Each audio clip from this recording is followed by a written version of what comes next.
Who is Satan? Satan is a creature from the world of the jinn. Jinns are creations of God that are made from fire.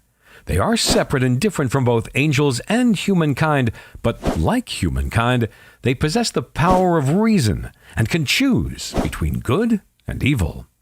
The jinn existed before the creation of Adam, and Satan was the most righteous among them, so much so that he was elevated to a high position among the angels.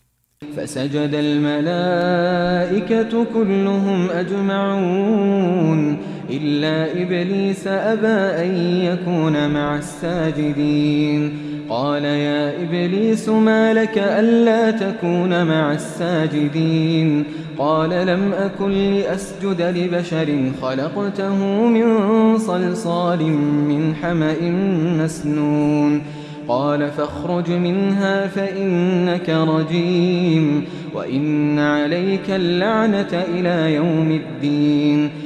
The role of Satan. Satan was there in the paradise of Adam and Eve, and his vow was to misguide and deceive them and their descendants.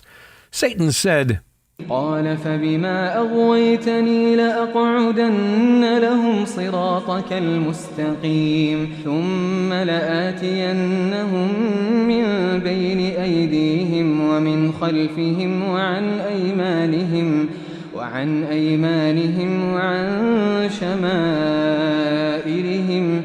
Satan was arrogant and considered himself better than Adam and all of humankind. He is crafty and cunning, and he understands the ultimate weakness of human beings. He recognizes their loves and desires. Satan did not say to Adam and Eve, "Go eat from that tree," nor did he come right out and tell them to disobey God. Instead, he whispered into their hearts and planted disquieting thoughts and desires.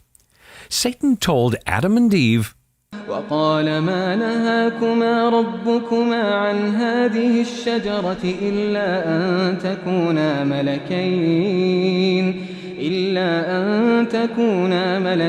أو تكونا من الخالدين.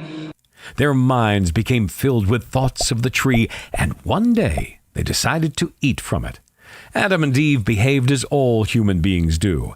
They became preoccupied with their own thoughts and whisperings of Satan, and forgot the warning from God.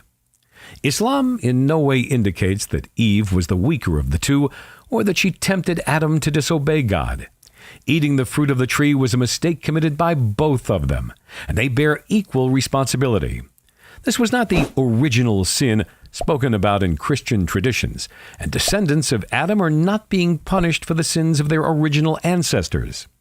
Adam and Eve made a mistake, and God, in his infinite wisdom and mercy, forgave them both.